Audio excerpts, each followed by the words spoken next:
Olá, meus amigos, tudo bem? Começando aqui mais uma videoaula, essa sobre direito de família. Nós vamos falar sobre casamento inexistente, casamento nulo e casamento anulável, né? A ideia aqui é a gente comentar todas as situações que podem levar a uma dessas três consequências. Eu começo, então, me dirigindo aos meus alunos lá da Unifipa, do quarto ano B, para quem essa aula está sendo postada no ambiente virtual de aprendizagem, acompanhada de alguns exercícios, acompanhada do material que vocês vão ver durante essa aula, né, de todos os slides aqui que vocês vão poder analisar. Mas a aula também está disponível aí no meu canal no YouTube, para quem tiver mais facilidade de acessar por lá, ou para qualquer outra pessoa que queira, né, junto com a gente, aprender um pouquinho sobre esse tema tão importante.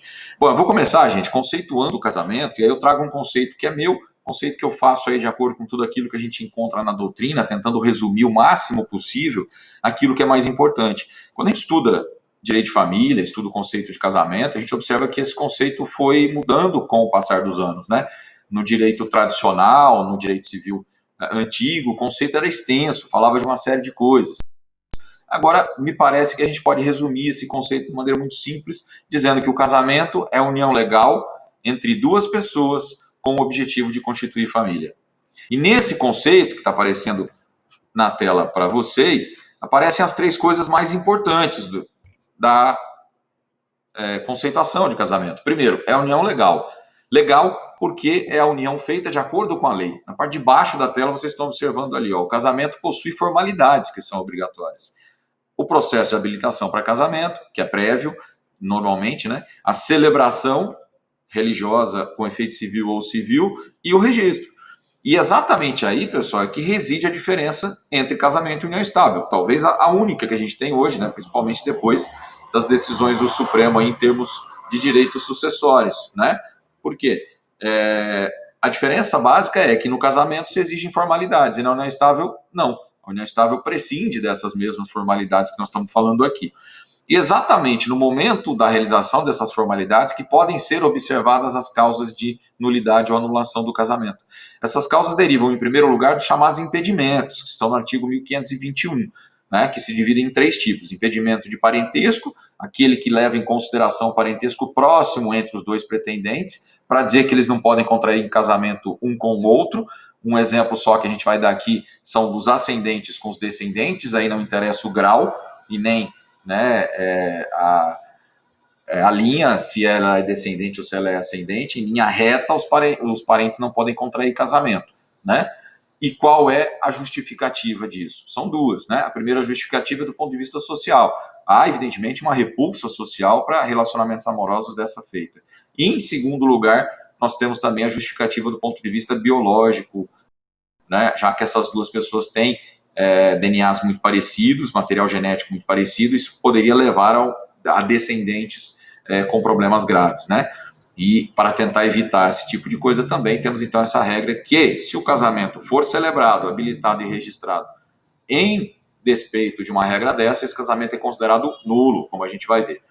Nós temos também as chamadas causas suspensivas, que estão no artigo 1523, eu quero aqui fazer menção a elas, para deixar claro que causa suspensiva não leva nem à nulidade nem à anulação do casamento, mas apenas à aplicação de uma sanção. Um exemplo de causa suspensiva que está lá no artigo 1523. A viúva, o viúvo, que quer contrair um novo casamento, tem filhos, tem descendentes do primeiro e não fez a partilha do primeiro casamento. Se ele contrair um segundo casamento, podendo escolher livremente o regime de bens, incluindo o da comunhão universal, poderia haver a mistura dos bens que vêm do primeiro relacionamento e que deveriam primeiro ser partilhados para os filhos desse relacionamento com o novo cônjuge, que, né, se adotado o regime da comunhão universal de bens. Então, para evitar essa confusão de patrimônios, o que a lei diz? Olha, se o indivíduo que estiver nessa situação insistir em contrair casamento, ok, ele pode se casar, mas o cartório vai aplicar o regime da separação obrigatória de bens. Ok? Muito bem, pessoal. Vamos começar, então, tentando entender as hipóteses que são chamadas de invalidade do casamento, né? Quando é que o casamento pode ter problemas com relação à sua validade? Eu quero começar aqui dizendo o seguinte: o casamento é negócio jurídico, não é contrato, no meu ponto de vista, mas é um negócio jurídico sui generis, um negócio jurídico especial de direito de família. E por ser negócio jurídico, lato sensu, ele se assemelha às regras que, lá no começo do Código Civil, falam da invalidação de um negócio jurídico. As possibilidades de nulidade, de anulação e assim por diante. Pessoal, se a gente observar lá no começo do Código Civil, ou mesmo aqui na parte relativa ao direito de família, nós não vamos encontrar nenhum artigo que diga ou que traga regra sobre inexistência de ato jurídico ou inexistência do casamento. Nós encontramos regras que nulificam o negócio jurídico ou que nulificam o casamento e regras que permitem a anulação de uma coisa ou da outra coisa. Portanto, a doutrina mais moderna tem discutido se a teoria da inexistência dos negócios jurídicos ela foi adotada pelo direito brasileiro. A princípio, legalmente, não. O Código Civil não fala absolutamente nada sobre inexistência de atos de negócios jurídicos e nem de casamento, para especificar mais ainda, né? Mas eu vou falar disso aqui porque me parece que em relação a casamento, embora seja negócio jurídico por excelência, é um negócio jurídico especial e, portanto, tem regras especiais de nulidade e de anulação que se assemelham, mas são diferentes daquelas que estão no comecinho do Código Civil. E aí eu conseguiria identificar pelo menos uma situação em que daria para dizer que o casamento é inexistente, no meu ponto de vista. Vamos lá. Bom, o casamento, ou o ato que é considerado inexistente, nas palavras aí do grande professor Flávio Tartucci, ele é um nada para o direito. Ou seja, ele não gera efeito nenhum, porque ele não existe, pura e simplesmente, né? A doutrina tradicional sempre elencou 3 requisitos para se considerar um casamento existente: a diversidade de sexos, a celebração e o consentimento. Bom, já falamos aqui da diversidade de sexos, repito aí, a decisão do STF de 2011, a decisão do STJ logo em seguida, espancando a dúvida a respeito desse primeiro elemento, que era a diversidade de sexos, que, portanto, não é necessária. Percebam aí na tela, né, que tanto o STJ como o STF, depois o CNJ fez o mesmo, retiraram essa obrigatoriedade. Portanto, não sobram os outros 2, celebração e consentimento. Esses seriam os 2 elementos essenciais, ou elementos sem os quais o casamento inexistiria. Agora, o que isso quer dizer, né, quando a gente fala de celebração? Celebração significa existir uma celebração, né? Para que seja casamento é preciso que haja celebração. Falei agora há pouco. Essa é uma das diferenças de casamento para união estável. Quando a gente fala em união estável, não tem celebração, logo não tem casamento, né? Logo não é casamento, melhor dizendo. O que não quer dizer que não tem efeito jurídico. Tem, mas não de casamento. Para ser casamento tem que ter celebração. Quem defende, então, a aplicabilidade dessa teoria, como é o caso da professora Maria Helena Diniz, explica que o casamento seria inexistente quando celebrado por autoridade absolutamente incompetente, que é a chamada incompetência ratione materia, né? Ou seja, incompetência em razão da matéria. Aquele indivíduo não ocorreria o casamento, por exemplo, se ele for celebrado por uma autoridade religiosa, mas não for habilitado nem registrado. Então eu tenho ali uma celebração que se assemelha à celebração do casamento, mas ela não tem efeito nenhum para o direito, porque ela não foi precedida de uma habilitação e nem sucedida de registro, ok? Agora, me parece, pessoal, que aqui nós teríamos uma questão não de inexistência, mas de nulidade absoluta, e aí eu concordo com o professor Flávio Tartucci, que, entre outros, adota essa posição. Porque quando a gente vai na parte geral do Código Civil, e aí volto a dizer, por ser um negócio jurídico, a gente pode usar as regras do artigo 166, por exemplo, sobre nulidade de negócio jurídico. Quando se fala de nulidade, se fala da possibilidade de aproveitamento do ato. Quando eu falo que ela é inexistente, não tem como eu aproveitar uma coisa que não existe. Mas quando eu digo que ele pode ser aproveitado, é porque esse fato ele tem que ser considerado pelo direito como existente, né? E, bom, nós temos 3 artigos do Código Civil, aqui na parte do direito de família, que dão a entender que ele pode ser aproveitado. Né? O 1554, o 1561 e o parágrafo 2º do 1516. Começando de trás para frente.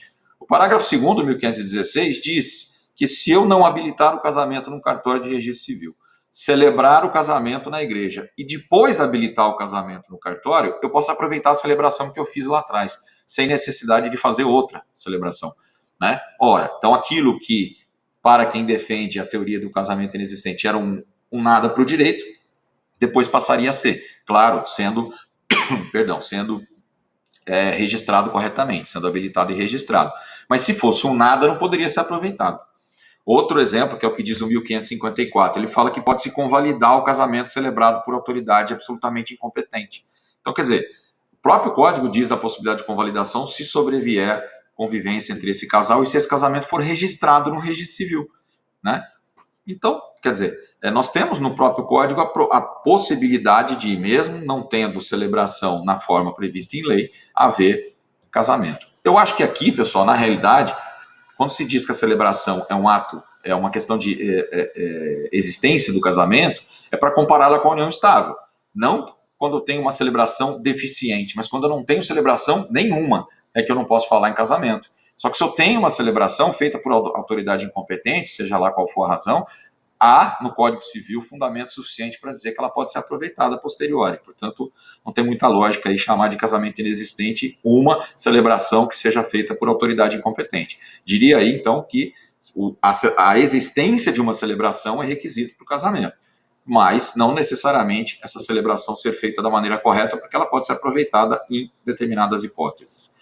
Agora, o outro elemento, que é o consentimento, e aqui falamos da existência do consentimento, é o que o professor Simão chama de vontade zero, né? Só não há casamento quando não há vontade nenhuma externada, porque quando essa vontade é viciada, nós observamos causa de anulação, como a gente vai falar mais para frente, né? Mas não inexistência absoluta de vontade.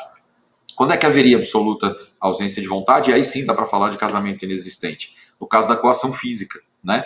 Quando a gente fala da vis relativa, que é a coação psicológica, nesse caso especificamente a gente pode falar de caso de anulação de casamento, como a gente vai ver.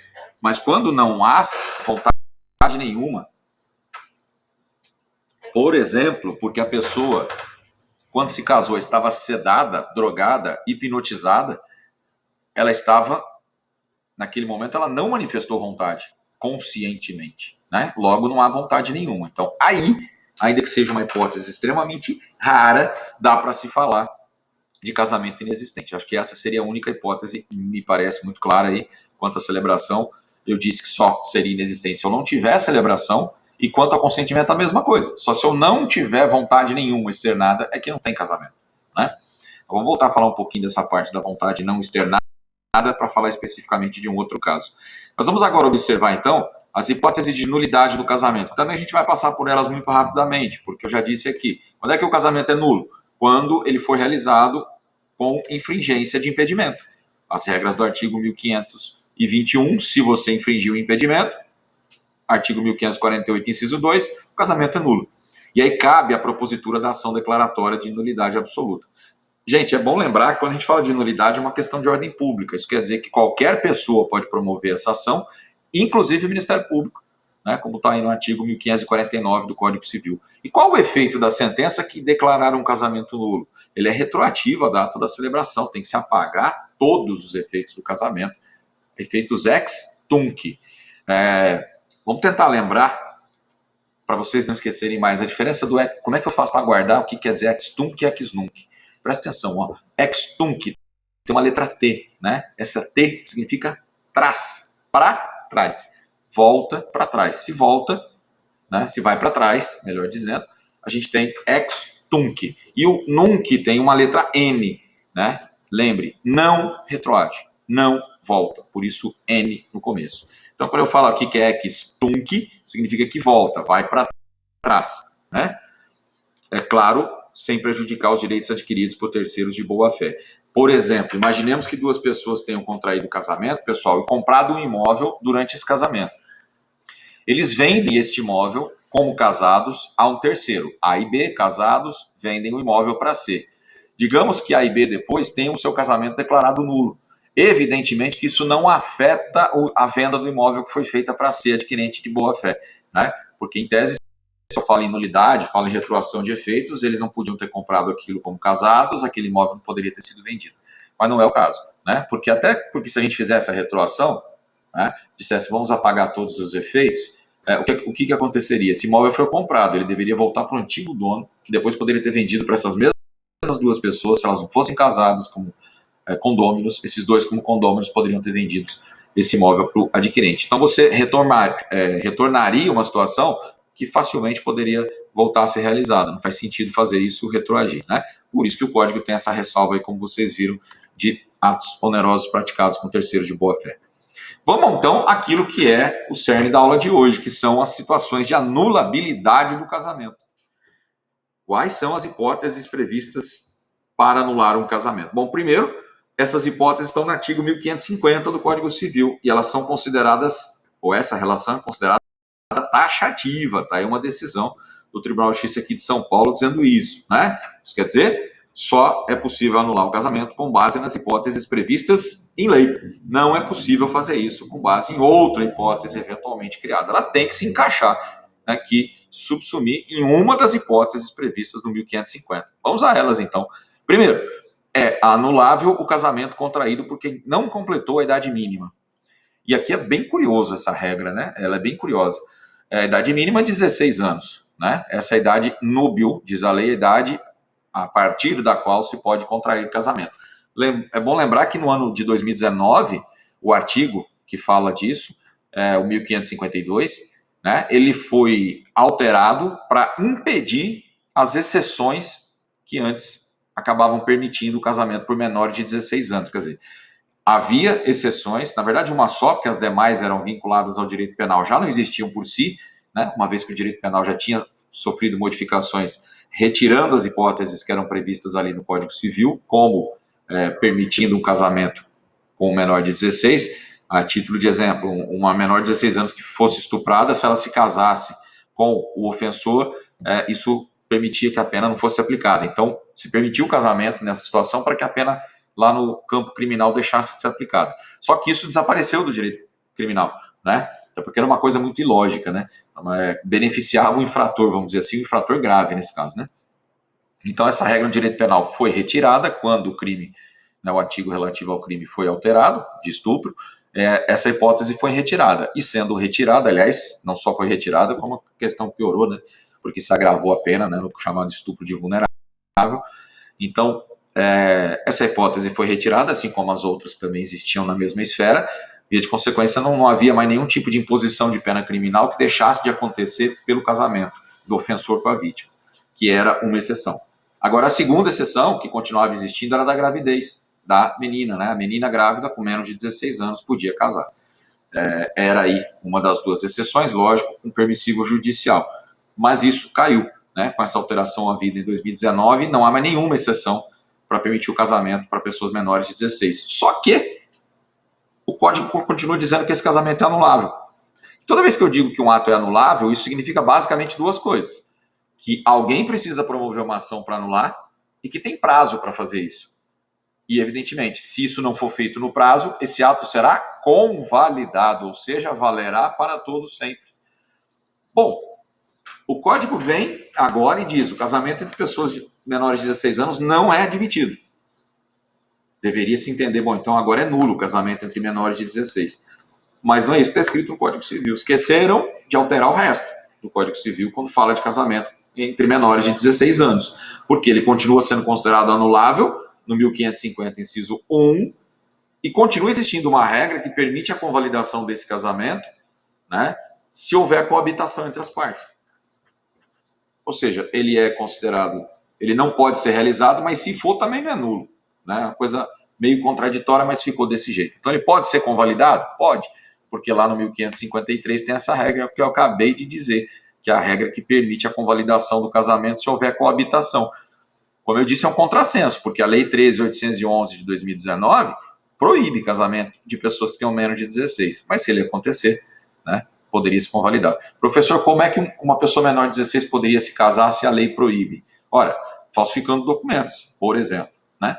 Claro, passando isso pelo crivo do oficial registrador, mas se ela fizer isso, aí nós teríamos uma hipótese em que o casamento poderia acontecer.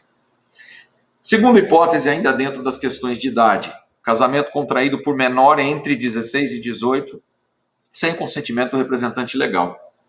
Ele também pode ser anulado no prazo de 180 dias.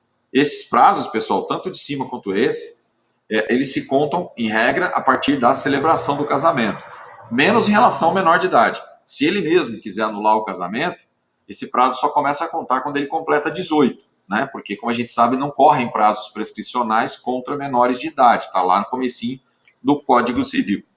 Sendo assim, depende de quem promover a ação. Tanto lá em cima como aqui, ele pode ser promovido pelo próprio menor pelos ascendentes ou representantes legais, sendo que nesse segundo caso, além dos representantes legais também, a lei no 1555 fala de herdeiros necessários, ou seja, todos aqueles que estão na ordem do 1829. Ascendentes, descendentes e eventual cônjuge ou companheiro da pessoa, no caso aí o cônjuge, né, poderia promover a ação anulatória. Agora, nessas duas hipóteses, nessa segunda hipótese, pessoal, de menor entre 16 e 18, também pode haver convalidação do casamento, porque diz o Código Civil, imagine que os pais não tenham assinado formalmente uma autorização, só que eles foram testemunhas do casamento. Eles estiveram presentes na celebração e não se manifestaram contra o casamento. Ora, se eles ali estiveram e depois do casamento se consuma, digamos assim, com a coabitação daquele casal, não tem por que anular, né?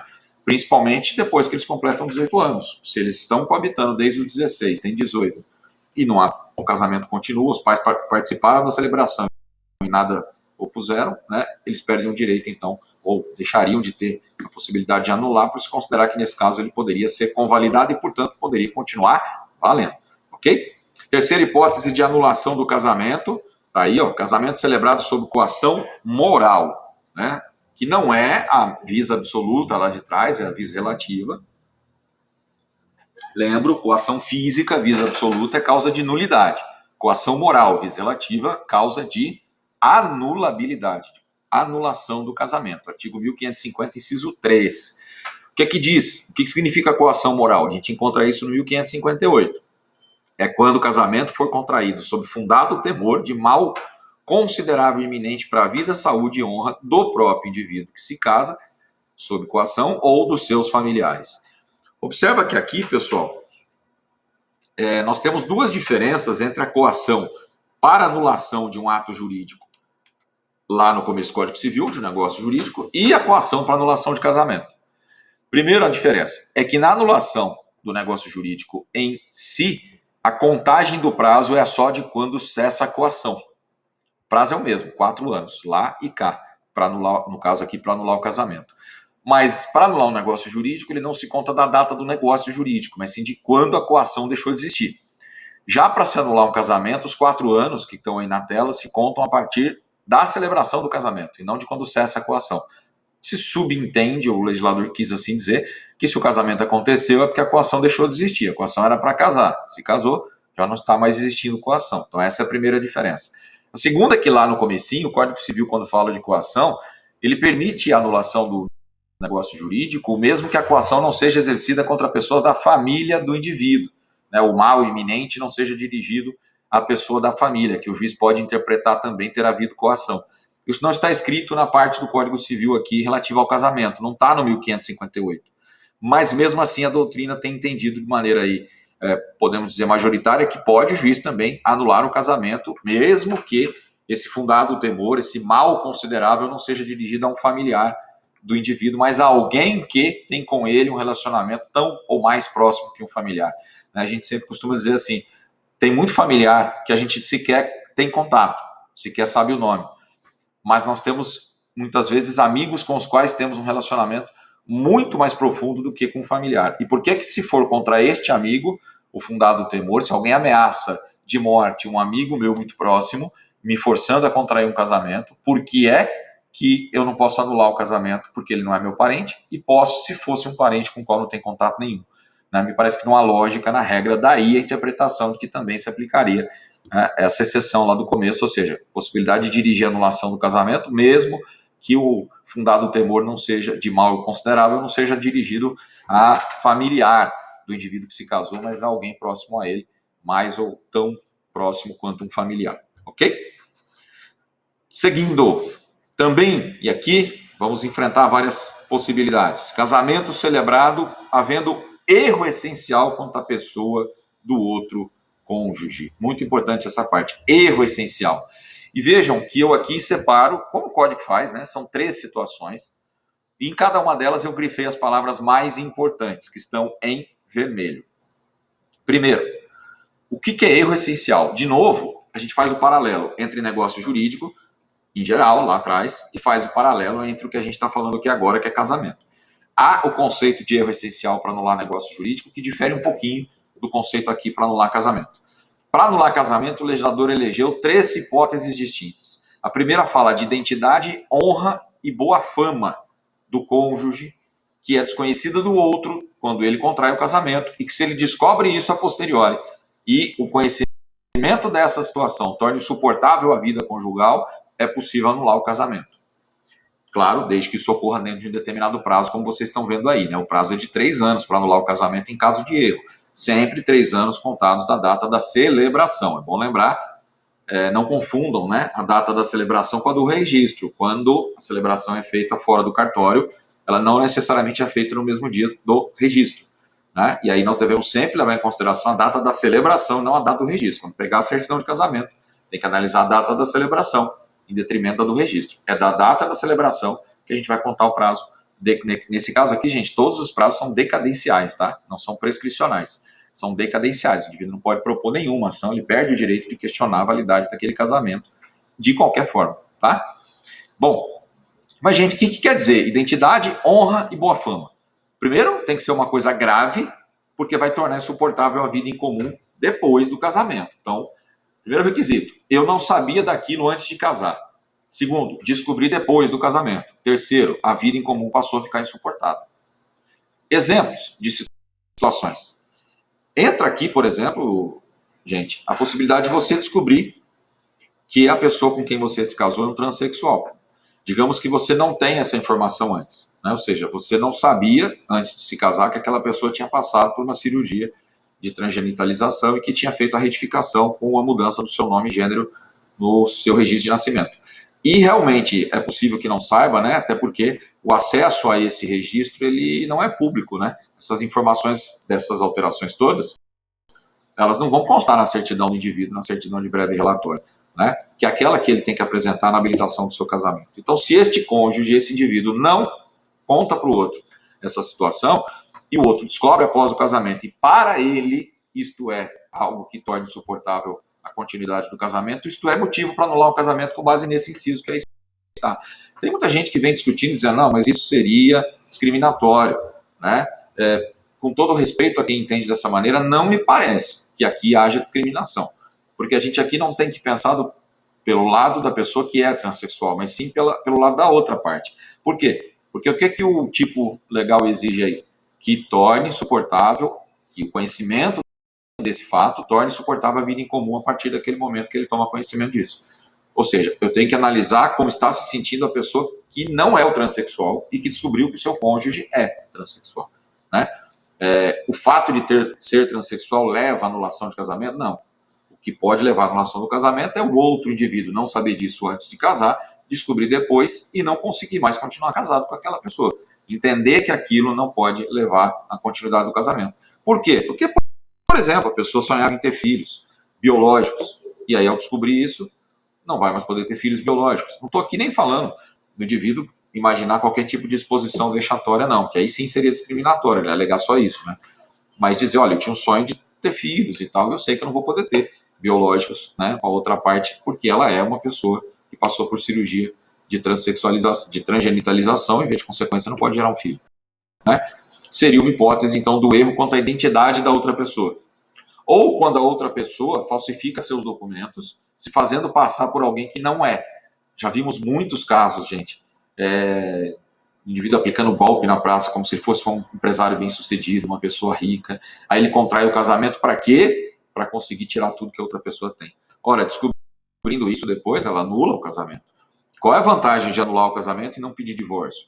Primeiro, tem que observar se está dentro do prazo para anular, né? Mas se estiver, a vantagem é, primeiro, retomar o estado civil de solteiro e não passar para divorciado, e segundo, retroagir os efeitos do casamento, regime de bens e outras coisas mais que possam fazer diferença na vida da pessoa, porque o divórcio ele só tem efeitos dali para frente, né? Efeitos ex nunc. Muito bem, voltando lá. Ó. Outra questão aí relativa à boa fama, ou honra. A honra aqui ela é encarada tanto do ponto de vista subjetivo quanto do ponto de vista objetivo. Então a gente pode ter uma situação, você descobre que o seu cônjuge ele é um jogador contumaz, né? Que tem dívidas na praça por causa do jogo. E tem lá um monte de dívida que você não sabia, títulos protestados em cartório, situações que para você tornam a vida insuportável. É credor que não para de aparecer na porta de casa, que você não tinha ideia que a pessoa tinha tanta dívida daquele jeito, né? Isso é motivo para anular o casamento com base nisso. questão da boa fama, né? Ok? Esses são alguns exemplos apenas. Segunda hipótese de erro essencial quanto à pessoa do outro cônjuge. Ignorância anterior ao casamento do cometimento de um crime pelo outro cônjuge que, por sua natureza, torne insuportável a vida conjugal.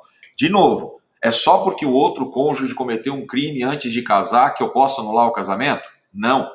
Este crime precisa ser grave a ponto de tornar insuportável a vida em comum. Que tipo de crime seria grave e tornaria insuportável a vida em comum? Estupro, por exemplo, né? Seria um crime grave, crime inclusive sexual, né? Que pode fazer com que você não queira se casar com alguém que você descobre que era um estuprador, ou que já, né, cometeu estupro, ou alguém que é pedófilo, condenado por pedofilia. São situações graves, né, que fazem com que você não queira mais continuar casado com aquele indivíduo, ou ele é um homicida, né? São crimes graves que você, se não sabia antes de casar e descobre depois, tem 3 anos aí para anular o casamento. 3 anos contados na data da celebração do casamento, e não de quando você descobre o problema, ok? Terceira hipótese, ignorância anterior ao casamento de defeito físico irremediável, que não caracterize deficiência, ou de moléstia grave e transmissível pelo contágio ou pela herança, capaz de colocar em risco a saúde do outro cônjuge ou a sua descendência. Bom, aliás, deixa eu só voltar, né? Um outro exemplo sobre a identidade, honra, boa fama que a doutrina costuma explicar é você descobrir que seu cônjuge é homossexual depois do casamento. Também seria motivo de anular o casamento, né? Se tiver dentro do prazo, logicamente, para poder anular, né? Se isso, para você, torna a sua vida insuportável. Mas voltando aí ao terceiro item. Ignorância anterior ao casamento de, número 1, defeito físico irremediável. Número 2, moléstia grave e transmissível. Num ou no outro caso, claro, falando aí da moléstia, que pode ser, que é contagiosa ou para o próprio cônjuge ou para a descendência, que ele pode passar para os filhos que esse casal eventualmente vier a ter, né? Pode colocar em risco a vida do outro cônjuge ou dos filhos que eles vierem a ter. Pessoal, percebam que esse artigo ele pode muitas vezes ser interpretado como um artigo que não traz situações agradáveis para serem analisadas, né? Primeiro, defeito físico irremediável. O que quer dizer isso? É importante lembrar que aqui houve alteração, trazida pelo Estatuto da Pessoa com Deficiência. Alteração justamente para impedir que uma deficiência física ou mental viesse a ser considerada aqui, especialmente a mental, que foi retirada, né, claramente daqui, como uma possibilidade de anulação. O Código antes falava que se o indivíduo tivesse um problema mental, né, que tornasse insuportável a vida em comum, eu podia anular o casamento. Estava aí previsto nesse inciso aí. Esse inciso foi revogado, né? Essa parte foi retirada do Código Civil, não existe mais. E havia outro inciso, que esse foi retirado completamente, se você descobrisse que o indivíduo não tinha formação completa do seu cérebro e que não tinha discernimento para os atos da vida, coisa que deveria ser observada na celebração, mas se eventualmente não fosse, né, poderia levar à anulação do casamento. As duas coisas foram retiradas, para não se relacionar deficiência com incapacidade ou com problema para contrair casamento, né, com uma limitação para contrair casamento. Então é importante essa observação. Esse defeito físico irremediável, como vocês estão vendo aí na tela, não pode caracterizar deficiência. Qual seria esse defeito físico? Sabe o que a doutrina coloca com muita propriedade aí, e geralmente em todos os livros a gente encontra o mesmo? A impotência. Mas a impotência aqui, pessoal, cuidado que existem 2 tipos, né, de impotência que a doutrina jurídica menciona. A impotência generandi e a impotência coeundi, para usar 2 expressões em latim. Generandi vem de gerar, é a impossibilidade de ter filhos. E a coeundi vem de coito, a impossibilidade de manter relação sexual. A única que pode ser usada aqui para anular casamento é a segunda, a impotência coeundi, possibilidade de ter relação sexual, né? Agora, a impotência ou a impossibilidade de ter filhos não é motivo de anular casamento. Aí o indivíduo pode se divorciar se ele entender que isso torna insuportável a vida em comum, porque existem várias técnicas de reprodução assistida que resolveriam o problema. Agora, quando a impotência é do ponto de vista físico, do indivíduo que não consegue manter uma relação sexual, aí é um problema que, né, pode não ter solução nenhuma. Então, se o casal entender que não dá mais para, né, o casamento não pode continuar por conta disso, aqui você poderia incluir essa questão do defeito físico irremediável, solucionaria por aqui. Moléstia grave e transmissível, é que eu falo que a norma às vezes não agrada muito, né? O indivíduo que descobre que o cônjuge tem HIV pode anular o casamento. Aí você vai dizer, poxa, mas isso é válido, né? Isso não é constrangedor, isso não é humilhante, mas é o que está na lei, né? Poderia. Por quê? Porque, obviamente, estamos falando de uma doença sexualmente transmissível que pode matar o outro cônjuge, inclusive, né? Como poderia. Então, estamos em época de coronavírus, né? O Covid-19. Se você descobre que seu cônjuge tem, poderia passar para você? Você poderia anular o casamento? Né? Será? Acho que é muito cedo ainda para falar disso, mas ela é transmissível e pode gerar morte, né, em determinadas situações. Então, talvez pudesse entrar aí. Mas é um pouco mais difícil da gente conceituar aqui. Mas, enfim, o que essa doença precisa ser? Grave. Grave significa de poder levar à morte ou consequências parecidas com isso. Transmissível de uma pessoa para outra, ou não transmite direto, mas pode passar para a descendência. No caso da descendência, é outra questão desagradável que poderia ser colocada aqui. Então, eu poderia anular um casamento se eu descobrir que o meu cônjuge tem um problema genético que pode se transmitir para os meus filhos. Por exemplo, se eu descobrir que meu cônjuge tem uma falha genética que pode fazer com que os descendentes dele, em grande proporção, tenham deficiência mental, eu poderia anular o casamento. Tecnicamente poderia, por mais absurdo que isso possa parecer, se eu provar que isso coloca em risco a saúde da minha descendência. Olha que coisa engraçada, né? Engraçada para não falar outra expressão, né?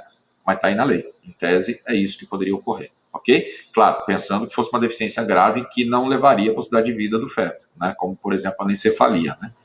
Não uma deficiência que não coloque em risco a saúde da descendência, ok? Em todos esses casos, novamente, prazo de 3 anos para anular. Ora, nesses casos, pessoal, me parece claramente que a única pessoa que poderia buscar a anulação do casamento é o outro cônjuge. Porque, como a gente mencionou aí, em todos eles é preciso que se comprove que aquele problema, uma vez descoberto, torna insuportável a vida em comum. E a única pessoa que pode alegar que a vida em comum é insuportável é o cônjuge que não sabia daquilo, o cônjuge enganado, que descobre depois, né? A questão envolvendo a honra, a boa fama, o defeito físico irremediável, a moléstia que pode ser transmitida, enfim, qualquer uma das hipóteses que falamos até agora. Tá ok? Dando sequência aí para a próxima hipótese prevista no Código Civil de possibilidade de anulação do casamento. Percebam, não temos mais então aí nenhuma previsão relativa a deficientes mentais. A deficiência mental não possibilita a anulação de casamento. Seguindo, o casamento do incapaz de consentir e de manifestar de forma inequívoca a sua vontade.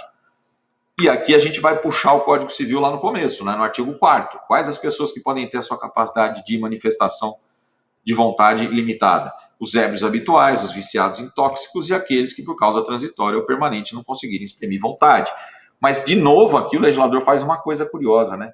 O incapaz de consentir, de manifestar de forma inequívoca a sua vontade, se ele se casa, o casamento não é nulo, é anulável. Não tem muita lógica, né, pessoal? Pensa comigo. O indivíduo não tem capacidade para se manifestar. De alguma maneira, colhem a manifestação dele, ele acaba casando. Ou fazem o casamento, né, e registram esse casamento. E ele não é nulo. Deveria, lembra que a gente falou lá atrás? Não tem consentimento. Incapaz de consentir significa não consente. E se não consente, não poderia ter casado. Né? Mas, de novo, o código vem aqui e diz, não, olha, nesse caso ele consentiu. A diferença básica, pessoal, é que quando a gente fala de inexistência, a vontade zero, o professor Simão fala, né? É que a pessoa não respondeu, não falou nada. Agora, aqui a pessoa respondeu, mas não estava consciente naquele momento, porque estava sob efeito de droga, sob efeito de álcool e assim por diante. Nesse caso, a anulação tem um prazo um pouquinho menor, 180 dias, a partir de quando o casamento foi contraído. E, de novo, falamos de anulação, quem é que poderia pedir anulação? O próprio indivíduo, né, que estava sob efeito de álcool, de drogas, ou o outro, né? Qualquer um dos dois cônjuges aí, de repente, poderia pedir. Outra hipótese, casamento celebrado por procuração, havendo revogação do mandato. Claro, com a observação de que o mandato foi revogado, porém essa informação não chegou ao conhecimento do mandatário, que é quem se casou em nome de outro, e do outro cônjuge, daquele que contraiu o casamento com ele, né? Então, até a data da celebração, eu que recebi uma procuração para contrair casamento para outra pessoa, não recebi informação que esse indivíduo tinha revogado a procuração. E ele também não informou o noivo dele ou a noiva dele. E nós vamos até o cartório na data combinada e fazemos a celebração do casamento. Esse cônjuge pode buscar a anulação do casamento no prazo de 180 dias. Mas veja que aqui o prazo de 180 dias ele se conta só do momento em que ele toma ciência que o casamento foi contraído e não da data da celebração. É o único caso de todos que a gente falou até agora que o prazo não se conta da data da celebração. Se conta, isso sim, e quando ele toma ciência de que o casamento foi celebrado. Né? É importante a gente mencionar que vale a mesma regra se esse mandato, for invalidado judicialmente, antes da celebração. Revogação e invalidação que ocorram antes da data da celebração. E aí o casamento é celebrado por desconhecimento, né, dos outros envolvidos aí dessa revogação ou dessa invalidação, ok? Está lá no 1550, inciso 5, e a regra da anulação no 1560, parágrafo 2º. E a última regra é casamento celebrado perante autoridade incompetente. Só que a incompetência aqui não é em razão da matéria, é em razão do local ou da pessoa. O que isso quer dizer? O juiz de paz que celebrou o casamento na cidade X, ele é juiz de paz na cidade Y. Não poderia ter celebrado o casamento naquele local, mas celebrou. Incompetência em razão do local. Segundo, a incompetência em razão da pessoa. Quem celebra o casamento é um substituto do juiz de paz, que não estava devidamente designado para o ato. Portanto, incompetente. Aquela pessoa era incompetente. Naquele local, né, o problema não era o local, mas a incompetência de quem celebrou o casamento. Né? Competência aqui relativa, porque ele era substituto, mas não podia ter celebrado aquele casamento. Ora, aí o código diz que será anulável esse casamento no prazo de 2 anos. Anulável por quem? Pelos próprios cônjuges, os únicos interessados aí nessa situação. Só que, de novo, o código diz, olha, se mesmo a autoridade sendo incompetente, o casamento for registrado no registro civil e houver coabitação, depois da sua celebração, ele se convalida no tempo.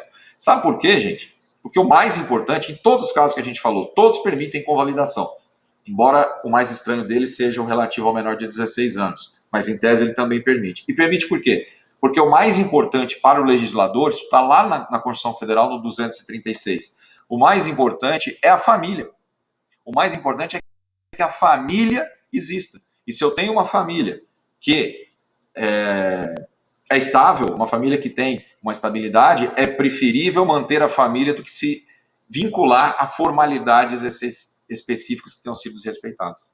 Né? Daí a importância da manutenção da validade do casamento. E para encerrar a parte de invalidade, a última regra, em todas as hipóteses, como eu já falei, os efeitos da sentença também serão ex tunc, ou seja, eles vão retroagir até a data da celebração. Mas aqui eu faço a observação de que esse entendimento não é uníssono, ele é majoritário. Há bons doutrinadores aí que definem, como Carlos Roberto Gonçalves, que o efeito na anulação seria ex nunc e na nulidade ex tunc. Mas, gente, mesmo quando a gente estuda os atos do negócio, os negócios jurídicos, os atos jurídicos, a gente aprende que a diferença de nulidade para anulação não é necessariamente essa. Mesmo quando um ato é anulado, é preciso retroagir para pagar alguns efeitos. Muito embora nem todos. Mas, poxa, se o casamento foi declarado anulado, se foi anulado judicialmente, é evidente que vai haver retroação de efeitos para atingir o patrimônio adquirido. É evidente que essas partes vão voltar ao estado civil de solteiro, e se elas vão voltar, tem retroação de efeito. Ponto. Né? Então, me parece claro que o efeito é ex tunc, ainda que se queira dizer que não, mas é. A diferença é que quando a gente tem uma retroação, pode haver uma modulação na retroação dos efeitos, ou seja, ele retroage, mas esse efeito específico vai ser mantido. Quando eu falo em nulidade, não se mantém nada, né? Ou você nulifica, volta, esse ato não poderia ter acontecido. Tá ok? Bom, gente, eu quero encerrar a aula com uma pergunta. E as pessoas com deficiência mental podem contrair casamento? Como eu disse, o Estatuto da Pessoa com Deficiência retirou as restrições que nós tínhamos aí dentro do Código Civil, relativas a tanto a possibilidade de nulidade, que era o 1548, inciso 1, que dizia que o casamento era nulo quando contraído por enfermo mental sem discernimento para a prática dos atos da vida civil, falando aí de nenhum discernimento, e permitia anulação quando o discernimento fosse reduzido. Quer dizer, ele usava as mesmas expressões dos antigos artigos 3º e 4º do Código Civil, o 3º para falar de absolutamente incapaz, o 4º de relativamente. Só que esses dois também foram alterados. Né? E qual é a situação que a gente tem nos dias de hoje a respeito disso? Eu não vou nem falar aqui, o material está aí para os alunos que vão poder acessar, sobre, né, as pessoas com deficiência, o Estatuto das Pessoas com Deficiência. Vocês estão vendo aí, ó, a Lei 13.146 de 2005, né, que é resultado da conversão, da conversão em lei, né, da Convenção sobre os Direitos da Pessoa com Deficiência de Nova York, do ano de 2007, que no Brasil foi, por decreto, em 2009, inserida aqui no nosso no nosso mundo jurídico. Só que só foi convertido em lei, né, e com alteração das outras leis brasileiras, em 2015, com o EPD, que teve aí um prazo de 6 meses ainda de entrada em vigor, o que acabou fazendo com que ele entrasse em vigor só no ano seguinte. Bom, o mais importante aqui, pessoal, como eu já falei, é que a legislação civil prevê um processo prévio, chamado habilitação de casamento, onde o registrador civil, que é a autoridade presidente do ato, tem que observar as limitações das pessoas que se apresentam para casar, no ato que a gente chama de qualificação. E ele deve analisar, como eu coloco aí na tela, não só a capacidade do ponto de vista civil, genericamente falando, mas principalmente a capacidade de compreensão do ato, que eu chamo aqui de capacidade psíquica de entendimento do ato. Ora, e fala agora aqui como registrador civil também, né? O registrador precisa avaliar, ainda que não seja médico, a capacidade do indivíduo que está na sua frente.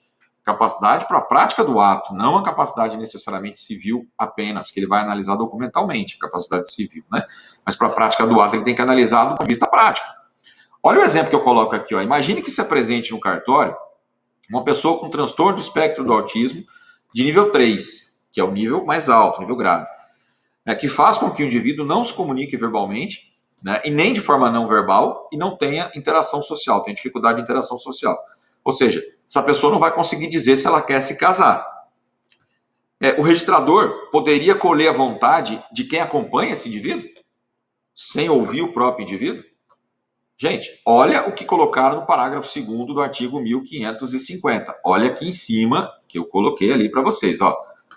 A pessoa com deficiência mental ou intelectual em idade núbia poderá contrair matrimônio expressando a sua vontade diretamente ou por meio de responsável curador. Essa é uma das coisas mais absurdas que se colocou na legislação brasileira recentemente. E eu não tenho medo de dizer isso, não. Esse artigo ele tem 2 problemas de lógica, né, de incompatibilidade sistêmica. O primeiro problema é eventual deficiência mental, está no artigo 6º do Código Civil, do Estatuto das Pessoas com Deficiência. Não limita a capacidade do deficiente para contrair casamento. Só atinge atos materiais, patrimoniais, mas não atinge atos existenciais. Segundo, o curador ou representante legal só representam ou assistem o indivíduo em relação a atos patrimoniais. Artigo 755 do CPC, quando fala de interdição, de curatela. Ora, se eu estou dizendo, então, que o curador ou o representante legal, pai ou mãe, não representam o indivíduo para atos assistenciais, não falam por ele, que é isso que quer dizer representar, em atos existenciais, mas somente em atos patrimoniais, a curatela não dá direito ao curador de representar o indivíduo num ato existencial. Como que eu posso dizer que o registrador civil poderia ouvir a vontade de sim, eu quero me casar, não da pessoa com deficiência que está ali na minha frente, mas do curador dela? Isso não tem lógica nenhuma, né? E digo aqui, isso não deve acontecer, ok? Finalizo dizendo o seguinte: casamento de pessoas com deficiência, o registrador tem obrigação legal, inclusive, porque essa é uma obrigação inerente à função, está lá na Lei 8935 de 94, que regulamenta a atividade dos notários e registradores. Olha aí, ó. Cabe ao registrador zelar pela segurança, validade e eficácia dos atos que pratica. Ele não pode permitir que, num caso desse, quando ele tem dúvidas sobre o consentimento da pessoa, o casamento seja celebrado, seja habilitado, sequer habilitado, né? E, aliás, as normas de serviço da Corregedoria Geral do Estado de São Paulo dizem isso, ó. A pessoa com deficiência que manifestar vontade pode habilitar o casamento, sendo certo que a falta de manifestação não pode ser suprida pela intervenção do curador ou do apoiador. Isso é óbvio, né, gente? Ainda bem que nós temos essa previsão específica aqui. Então, gente, do meu ponto de vista, o que nós faríamos se for celebrado um casamento de uma pessoa com deficiência mental, cuja gravidade da deficiência faça com que ela não tenha a compreensão do fato que foi realizado? Para mim, seria um ato passível de anulação. Claro, estou dizendo aqui, não é um entendimento já pacificado nem majoritário, mas vamos voltar na tela aqui, lá de trás, ó. Seria um ato passível de anulação com base no artigo 1550, inciso 3, que ele fala de defeito... 1550, inciso 3? Não, desculpa, aqui, ó. Inciso 4, do incapaz de consentir e manifestar de forma inequívoca a sua vontade, né? Eu usaria a regra do aqueles que por causa transitória permanente não conseguem exprimir vontade. Essa mesma regra, e aí a anulação seria no prazo de 180 dias. Essa mesma regra, pessoal, a gente pode usar para dizer que a pessoa com deficiência mental pode sofrer interdição, ou melhor, até, entendo eu, curatela, se não conseguir exprimir vontade. E se ela não consegue exprimir vontade, para mim também ela não poderia contrair casamento, ok? Então, só ali a gente conseguiria encaixar. Mas deixo bem claro, isso não é pacífico em toda a doutrina, nem em toda a jurisprudência. Tá ok, pessoal? Obrigado pela atenção, espero que tenha sido interessante para vocês, que tenham trazido aqui informações relevantes a todos. No próximo vídeo a gente fala mais um pouquinho sobre casamento, sobre direito de família. Grande abraço a todos vocês e até a próxima.